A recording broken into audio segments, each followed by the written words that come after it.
पिछले 10 वर्ष से जिस वक्फ एक्ट के खिलाफ सड़क और सुप्रीम कोर्ट में लड़ाई चल रही थी, वो कानून लोकसभा और राज्यसभा के द्वारा बदल दिया गया है। बहुत जल्दी नया कानून आ जाएगा। काफ़ी चीज़ें बदल गई हैं, जो थोड़ा बहुत बचा हुआ है उसके लिए संघर्ष जारी रहेगा। कोर्ट में भी लड़ाई चलती रहेगी और सड़क पे भी लड़ाई चलती रहेगी। लेकिन कल एक बड़ा अच्छा वाकया हुआ। चर्चा हो रही थी वक्फ एक्ट की और बात हो गई कुरान की। गोरखपुर से सांसद हैं राधा मोहन अग्रवाल जी। उन्होंने संसद में कहा कि अगर मैं कुरान पढ़ दूं तो मार हो जाएगी, अगर मैं कुरान पढ़ दूं तो युद्ध हो जाएगा। उन्होंने ये भी कहा ये हिंदू ही हैं, बहुत टॉलरेंट हैं कि कुरान में क्या लिखा है जानते भी हैं, इसके बावजूद भी शांत बैठे हुए। तो ये लड़ाई भी अपनी संसद में भी चल रही है और सुप्रीम कोर्ट में भी चल रही है और कोर्ट में भी चल रही है। हमने जो राइट टू एजुकेशन एक्ट है, जिसको बदल के कांग्रेस ने मदरसों को बाहर कर दिया था, उसको भी कोर्ट में चैलेंज किया है और मामला कोर्ट में पेंडिंग है। बाकी जो मैं साप्ताहिक रूप से पूरे देश में घूमता रहता हूं, वहां पे भी इसको एक्सप्लेन करता रहता हूं। आज मैं आपको बताता हूं कि भारत का संविधान मदरसा चालू करने की इजाजत ही नहीं देता। ये मेरे हाथ में भारत का संविधान है। संविधान का लक्ष्य क्या होता है? संविधान का लक्ष्य होता है सामाजिक विकास, आर्थिक विकास, नैतिक विकास, आध्यात्मिक विकास, चारित्रिक विकास, मानसिक विकास। संविधान का लक्ष्य है लोकतंत्र को मजबूत करना। संविधान का लक्ष्य है सबको लिखने, पढ़ने, बोलने, सोचने की स्वतंत्रता देना। संविधान का लक्ष्य है देश की एकता, अखंडता को मजबूत करना। संविधान के लक्ष्य है समता, समानता, समरसता को आगे बढ़ाना। संविधान का लक्ष्य है एक भारत श्रेष्ठ भारत बनाना। और ये संविधान की जो व्याख्या होती है वो 5 तरीके से होती है। लिटरल इंटरप्रिटेशन होता है कि जो लिखा है बस उसी को पढ़ना है। फिर पर्पोजिव इंटरप्रिटेशन भी होता है कि जो लिखा हुआ है वो किस पर्पस के लिए बनाया गया है। हार्मोनियस इंटरप्रिटेशन भी होता है कि जो लिखा हुआ है उसका क्या मतलब है, उसको देखने के लिए आप आगे पीछे की जो आर्टिकल है उनको भी पढ़िए। कंस्ट्रक्टिव इंटरप्रिटेशन भी होता है और कल्चरल इंटरप्रिटेशन भी होता है। ये 5 तरीके के इंटरप्रिटेशन होते हैं। आज मैं भारत के सभी माननीय सांसदों, माननीय जजों, माननीय लेखकों, माननीय बुद्धिजीवियों, पत्रकारों, कलमकारों से एक बात पूछना चाहता हूं कि भारत के संविधान का कौन सा प्रावधान मदरसा खोलने की इजाजत देता है? उत्तर आएगा आर्टिकल 30। मैं आर्टिकल 30 को बार बार पढ़ रहा हूं, कई बार पढ़ चुका हूं, हजारों बार पढ़ चुका हूं। और इस आर्टिकल 30 का केवल लिटरल इंटरप्रिटेशन नहीं कर रहा हूं, इस आर्टिकल 30 का मैं पर्पोजिव इंटरप्रिटेशन भी कर रहा हूं, हार्मोनियस इंटरप्रिटेशन भी कर रहा हूं, कंस्ट्रक्टिव इंटरप्रिटेशन भी कर रहा हूं, कल्चरल इंटरप्रिटेशन भी कर रहा हूं। किसी भी तरीके के इंटरप्रिटेशन करने के बाद मदरसा इसमें फिट नहीं बैठ रहा है। भारत के संविधान में तो मदरसा कहीं लिखा ही नहीं है कि मदरसा खोला जा सकता है। लेकिन जिस आर्टिकल 30 के आड़ में यह मदरसा खोला गया है, मदरसा बोर्ड बना है, मदरसों की डिग्रियां मान्य हो रही हैं, उस आर्टिकल 30 का मैं हर तरीके से इंटरप्रिटेशन कर रहा हूं। और आज मैं माननीय सुप्रीम कोर्ट के जजों से, क्योंकि इस संविधान की सबसे मुख्य व्याख्या, सबसे अच्छी व्याख्या माननीय सुप्रीम कोर्ट के जज करते हैं, मैं उनसे हाथ जोड़ के निवेदन कर रहा हूं, आर्टिकल 30 को एक बार आप इंटरप्रिटेशन कर लीजिए, जिस तरीके से इंटरप्रिटेशन करना है कर लीजिए। आर्टिकल 30 में लिखा क्या है? आर्टिकल 30 में लिखा है all minorities whether based on religion or language shall have right to establish and administer education institution। Article 30 कहता है जो भाषाई अल्पसंख्यक हैं या मजहबी अल्पसंख्यक हैं उनको एजुकेशन इंस्टीट्यूशन खोलने का अधिकार है। तो सबसे पहले तो भाषाई अल्पसंख्यक कौन है भारत में, यह डिफाइन करने की जरूरत है। रिलीजियस माइनॉरिटी कौन है, यह भी डिफाइन करने की जरूरत है कि कौन लिंग्विस्टिक माइनॉरिटी है, कौन रिलीजियस माइनॉरिटी है। सबसे पहले वो डिफाइन होनी चाहिए, यानी माइनॉरिटी की डिफिनीशन क्लियर होनी चाहिए। और कोई भी समुदाय जो 1% से ज्यादा है, चाहे वो लैंग्वेज के मामले में चाहे रिलीजन के मामले में, वो माइनॉरिटी हो ही नहीं सकता। दूसरा, जो माइनॉरिटी है भी पारसी, यहूदी, बहाई, क्योंकि रिलीजियस जो माइनॉरिटी है, मुस्लिम और क्रिश्चियन तो माइनॉरिटी है ही नहीं है आर्टिकल 30 के हिसाब से। जो माइनॉरिटी हैं भी उनको कौन सा स्कूल खोलने का अधिकार है? Education institution, religious education institution नहीं, मदरसा नहीं, मदरसा एजुकेशन इंस्टीट्यूशन नहीं होता, मदरसा दीनी तालीम सेंटर होता है। जो आर्टिकल 30 में कहा गया है एजुकेशन इंस्टीट्यूशन, एजुकेशन इंस्टीट्यूशन का मतलब secular education institution, education institution का मतलब लॉ कॉलेज खोलने का अधिकार है, इंजीनियरिंग कॉलेज खोलने का अधिकार है, मेडिकल कॉलेज खोलने का अधिकार है, यूनिवर्सिटी खोलने का अधिकार है, 10वीं 12वीं का स्कूल खोलने का अधिकार है, मदरसा खोलने का अधिकार नहीं है। क्यों? क्योंकि पहली बात तो आप इस आर्टिकल 30 को समझना है तो आप आर्टिकल 27 से शुरू करिए। आर्टिकल 27 क्या कहता है? आर्टिकल 27 कहता है कि किसी भी मजहब के प्रमोशन के लिए 1 रुपए खर्च नहीं होगा। ध्यान रखिएगा, रिलीजन के प्रमोशन के लिए, धर्म के नहीं। धर्म और रिलीजन में जमीन आसमान का अंतर होता है। यम नियम, आसन प्राणायाम, धारणा ध्यान समाधि, सत्य अहिंसा अस्तेय अपरिग्रह ब्रह्मचर्य, ये सारा धर्म है। पिता धर्म, पुत्री धर्म, पुत्र धर्म, ये सारे धर्म है। धर्म अलग होता है। आर्टिकल 27 कहता है रिलीजन के प्रमोशन के लिए 1 रुपए नहीं खर्च करना है। आर्टिकल 28 कहता है, और ज्यादा उसको एक्सप्लेन कर देता है।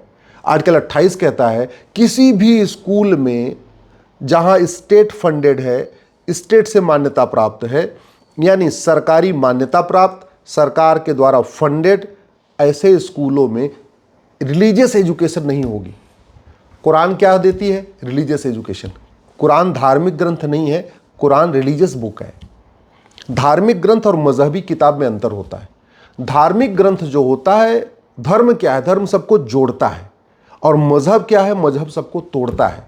कल जरा राधा मोहन जी ने कहा कि कुरान पढ़ दूं तो मार हो जाएगी। मार मतलब उनकी अपनी लोकल लैंग्वेज थी गोरखपुरी। कुरान पढ़ दूं तो युद्ध हो जाएगा, वो बार बार कह रहे थे।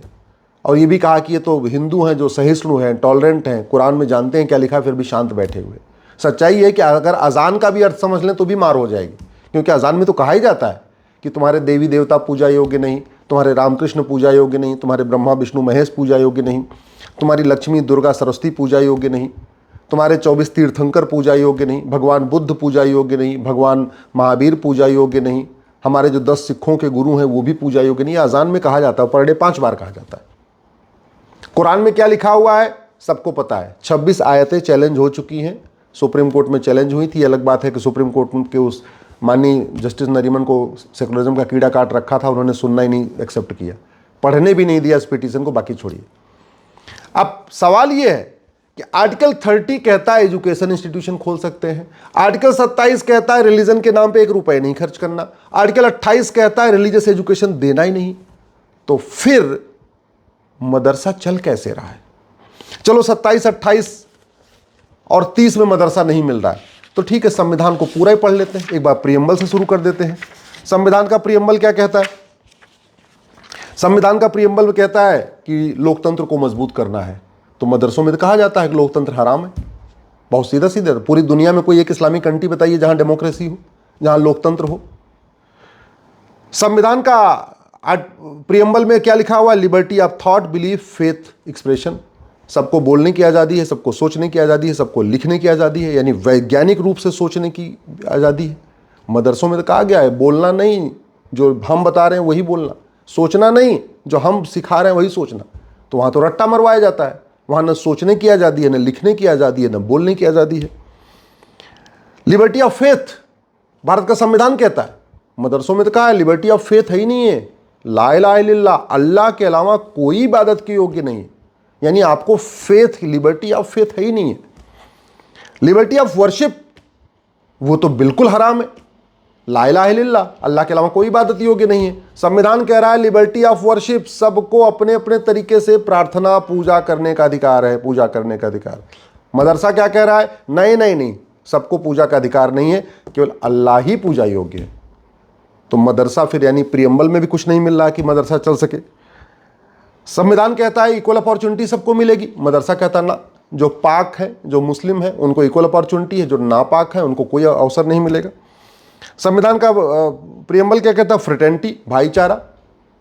मदरसे में कहते हैं नहीं भाईचारा तो, लेकिन मुस्लिम ब्रदरहुड, केवल मुस्लिम्स में भाईचारा, बाहर नहीं। जो गैर मुस्लिम हैं, जो काफिर हैं, जो नापाक हैं ना, उनके साथ कोई भाईचारा नहीं करना, उनका त्यौहार नहीं मनाना, उनके साथ बातचीत ही नहीं करना, उनकी वेशभूषा नहीं पहनना। डिग्निटी ऑफ इंडिविजुअल, सम्मान करना, कॉन्सेप्ट ही नहीं है। कहीं सिखाया नहीं जाता। यूनिटी नेशनल इंटीग्रेशन, मदरसों में तो कहा गया है वंदे मातरम हराम, भारत माता की जय बोलना हराम, राष्ट्र वंदना हराम। तो फिर ये कौन सा संविधान का आर्टिकल है, कौन सा संविधान का पन्ना है जो मदरसा खोलने की इजाजत देता है? चलिए थोड़ा और आगे पढ़ते हैं। आर्टिकल 13 कहता है संविधान लागू होने के बाद सभी कुरीतियां, सभी कुप्रथाएं खत्म। मदरसों में तो सारी कुरीतियों, कुप्रथाओं को जस्टिफाई किया जाता है। 3 तलाक, हलाला, मुता, मिस्यार, तहर्रुस, तलाक़े हसन, तलाक़े एहसन, तलाक़े बाइन, तलाक़े किनाया, इन सबको जस्टिफाई किया जाता है। चाची, मामी, मौसी, बुआ से निकाह को जायज़ ठहराया जाता है। चचेरी बहन, ममेरी बहन, फुफेरी बहन, मौसेरी बहन से निकाह को जायज़ ठहराया जाता है। और आर्टिकल 13 क्या कहता है? कोई भी कुरीति, कुप्रथा, और जब कुरीति कुप्रथा कह रहे हैं तो कहाँ से? कुरीति कुप्रथा कहाँ के चश्मे से देखेंगे? भारत के चश्मे से देखेंगे। जो भारत में कुरीति है वो नहीं चलेगी। मदरसा कह रहा है कि नहीं, जो विदेशी कुरीतियाँ भारत में आई हैं वो कंटिन्यू रहेंगी। जो मुगलों के समय कुरीतियाँ आई, ये 3 तलाक, हलाला, मुता, मिस्यार भारत में नहीं होता, सब मुगलों के समय आई हैं, और मदरसा उसको जस्टिफाई कर रहा है। आर्टिकल 14 कहता है equality before law, equal protection of law. Article 14 एक तरीके से वही हो गया, जैसे कहते हैं भगवान के सामने सब समान है, तो आर्टिकल 14 कहता है कानून के सामने सब समान है। मदरसे कहता ना, सब एक समान नहीं है। आर्टिकल 15 कहता है भेदभाव नहीं करना, मदरसों में भेदभाव करना सिखाया जाता है, पाक नापाक की पूरी थ्योरी वहीं चलती है। आर्टिकल 16 कहता है सबको समान अवसर देना है, मदरसों कहता है सबको समान अवसर नहीं मिल सकता। आर्टिकल 17 कहता है छुआछूत नहीं करना, फिजिकल शारीरिक छुआछूत, मानसिक छुआछूत, वहां तो मानसिक छुआछूत सिखाया जाता है। पाक नापाक, हराम हलाल, ये सारी थ्योरी कहाँ दी जाती है? मदरसों में सिखाई जाती है। आर्टिकल 19 फ्रीडम ऑफ स्पीच देता है, फ्रीडम ऑफ हेट स्पीच नहीं। और मदरसों में जो जो चीज़ें पढ़ाई जाती हैं उसमें हेट स्पीच है। इनफैक्ट जो दिन में 5 बार बोला जाता है अपने आप में हेट स्पीच है ये तो। Article 21 right to life, liberty, dignity, ना सबका सम्मान नहीं करना, महिला पुरुष एक समान नहीं होते। आर्टिकल 21 कहता सब एक समान है, सबको राइट टू लाइफ, लिबर्टी है, डिग्निटी है, मदरसा कहता ना नहीं है। आर्टिकल 23 कहता है ह्यूमन ट्रैफिकिंग नहीं करना, मदरसों में मुताह और मिस्यार को जायज़ समझाया जाता है। आर्टिकल 24 कहता है कि 14 साल से पहले 14 साल से पहले किसी को नौकरी पे भी नहीं रखना। मदरसों में तो कहा जाता है कि 9 साल पे शादी भी कर सकते। आप जरा सोचिए कितना डिफरेंस है मदरसे जो सिखा रहे हैं और जो संविधान में लिखा हुआ है। Article 25 freedom of religion subject to public order, health and morality, यानी आपको मजहब पालन करने का अधिकार है लेकिन कदाचार करने का अधिकार नहीं है, हिंसा करने का अधिकार नहीं है, झूठ बोलने का अधिकार नहीं है, साम दाम दंड भेद द्वारा धर्मांतरण का अधिकार नहीं है, एयर पोल्यूशन का अधिकार नहीं है, वाटर पोल्यूशन का अधिकार नहीं है, नॉइज पोल्यूशन का अधिकार नहीं है। ये subject to public order, health and morality का मतलब यही होता है। मदरसों में क्या सिखाया जाता है? धर्मांतरण करा लो, झूठ बोल के, धोखा दे के, लालच करके, पहचान छुपा के, कलावा बांध के, टीका लगा के, कुछ भी करो, बस धर्मांतरण करा लो, पहचान दोस्ती यारी करो, कन्वर्ट कराओ। तो आर्टिकल 25 इसकी इजाज़त नहीं देता, लेकिन मदरसों में ये सब चल रहा है। आर्टिकल 26 कहता है रिलीजियस प्लेस बना सकते हैं, लेकिन कहाँ? अपनी ज़मीन पे। और उधर क्या सिखाया जा रहा है? कहीं पे भी मज़ार बना लो, कहीं दरगाह बना लो, कहीं कब्रिस्तान बना लो। सबसे बड़ी बात ये, मज़ार, दरगाह, पक्का कब्रिस्तान बनाना और जाना हराम है। इस पूरे अरब में एक भी मज़ार, दरगाह, पक्का कब्रिस्तान नहीं है, लेकिन यहाँ सड़क किनारे, हाईवे किनारे, रेलवे किनारे बनता चला जा रहा है। फिर मैंने आपको पहले बताया था आर्टिकल 27 कहता है कि मजहब के प्रमोशन के लिए 1 रुपये खर्च नहीं होगा। आर्टिकल 28 कहता है कोई मजहबी चीज़ पढ़ाई नहीं जाएगी। आर्टिकल 29 कहता है, चलो 29 को भी देख लेते हैं। 29 कहता है कि right to conserve language, script and culture, लोगों को, देश के सभी नागरिकों को, चाहे वो मेजॉरिटी हो चाहे माइनॉरिटी हो, माइनॉरिटी डिफाइन तो नहीं है, उसको अपनी भाषा, अपनी लिपि और अपने कल्चर को प्रोटेक्ट करने का अधिकार है। लेकिन आर्टिकल 29 भी कुरीतियों को प्रोटेक्ट करने का अधिकार नहीं देता, कुप्रथाओं को नहीं देता। मदरसे में तो कुरीतियाँ, कुप्रथाओं को प्रोटेक्ट किया जा रहा है। जैसे आर्टिकल 25 मजहब के पालन का अधिकार देता है, धर्मांतरण का अधिकार नहीं देता, लेकिन धर्मांतरण वहाँ सिखाया जाता है। तो बात फिर वही आ गई कि संविधान का कौन सा पन्ना, कौन सा आर्टिकल इतने वर्षों में, किस संविधान के पन्ने ने ये मदरसा खोलने की इजाज़त दिया? और संविधान की ऐसी व्याख्या किया गया कि मुगलों ने 1000 मदरसे खुलवाए थे 500 साल के शासन में, और पिछले 75 साल में 3 लाख मदरसे खुल गए। केरल, बंगाल, पूरे देश में ऐसा कोई गांव नहीं जहां मदरसा नहीं है। ऐसा कोई मोहल्ला नहीं जहां मदरसा नहीं खुल गया, ऐसी कोई मस्जिद नहीं जहां बगल में मदरसा नहीं खुल गया। और भारत का संविधान मदरसा खोलने की इजाजत ही नहीं देता। मदरसों की डिग्री वैलिड हो गई है, मदरसों की डिग्री लेके लोग क्लर्क बन रहे हैं, थानेदार बन रहे हैं, हवलदार बन रहे हैं, पेशकार बन रहे हैं। और मदरसों की डिग्री लेके अब तो आईएएस और आईपीएस में भी अप्लाई, मतलब आईएएस और पीसीएस में अप्लाई करना शुरू कर दिया। और भारत का संविधान इसकी इजाजत ही नहीं देता। मेरा आप लोगों से आग्रह है, इस विषय पे पब्लिक डिस्कोर्स जरूरी है। संसद में कब चर्चा होगी मुझे नहीं पता, लेकिन यूनिवर्सिटीज में चर्चा होनी चाहिए, कॉलेज में चर्चा होनी चाहिए, सेमिनार होने चाहिए, कॉन्क्लेव होने चाहिए। खासतौर पे इस देश के नेता, अभिनेता, लेखक, बुद्धिजीवी, पत्रकार, कलमकार इस पे गंभीरता के साथ चिंतन करें कि संविधान का कौन सा प्रावधान है जो मदरसा खोलने की इजाजत देता है, और उस मदरसे को खोलने की इजाजत देता है जो भारत को नहीं मानता, भारत की संस्कृति को नहीं मानता, भारत के त्यौहार को नहीं मानता, भारत की परंपरा को नहीं मानता, भारत के विचार को नहीं मानता, भारत की भाषा को नहीं मानता, वसुधैव कुटुंबकम को नहीं मानता, नारी तो नारायणी को नहीं मानता, यत्र नारस्तु पूज्यते रमन्ते तत्र देवता को नहीं मानता, सर्वमंगल मांगल्य को नहीं मानता, किसी को मानता ही नहीं है।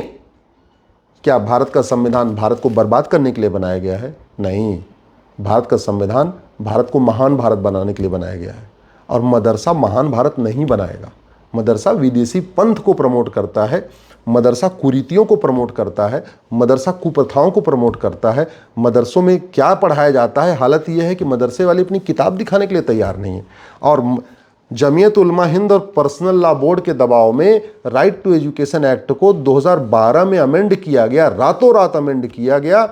सेक्शन 1 सब क्लास 4 जोड़ा गया और 4 जोड़ के मदरसों को राइट टू एजुकेशन के दायरे से निकाल दिया। ये महापाप कांग्रेस ने किया है।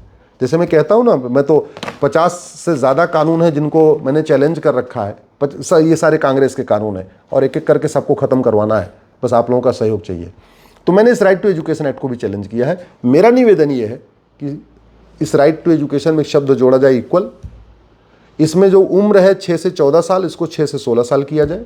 और भारत में राइट टू इक्वल एजुकेशन लागू किया जाए, समान शिक्षा लागू किया जाए, one nation one education board लागू किया जाए। 10वीं तक समान शिक्षा, 10वीं तक समान सिलेबस, 10वीं तक समान करिकुलम, एक देश एक एजुकेशन बोर्ड, एक देश एक सिलेबस, सब अपनी अपनी मातृभाषा में पढ़ें। हिंदू, मुसलमान, पारसी, ईसाई, गरीब, अमीर, सब, चाहे वो कांस्टेबल का बच्चा हो, चाहे कप्तान का बच्चा हो, क्लर्क का बच्चा हो, कलेक्टर का बच्चा हो, किताब एक होनी चाहिए। चाहे हिंदू हो या मुसलमान, पारसी हो या ईसाई, बंगाली हो, गुजराती, तमिलियन हो या कश्मीरी, किताब एक होनी चाहिए। भाषा अलग अलग हो, सिलेबस करिकुलम एक समान होना चाहिए। मैं आशा करता हूँ कि जैसे वक्फ एक्ट ख़त्म हुआ, बाकी इसके पहले 370 ख़त्म हुआ, 35A ख़त्म हुआ, वैसे ही बहुत जल्दी संविधान पे चर्चा होगी और इस राइट टू एजुकेशन को राइट टू इक्वल एजुकेशन बनाया जाएगा। मदरसा जो है बंद होंगे और भारत में समान शिक्षा लागू होगी।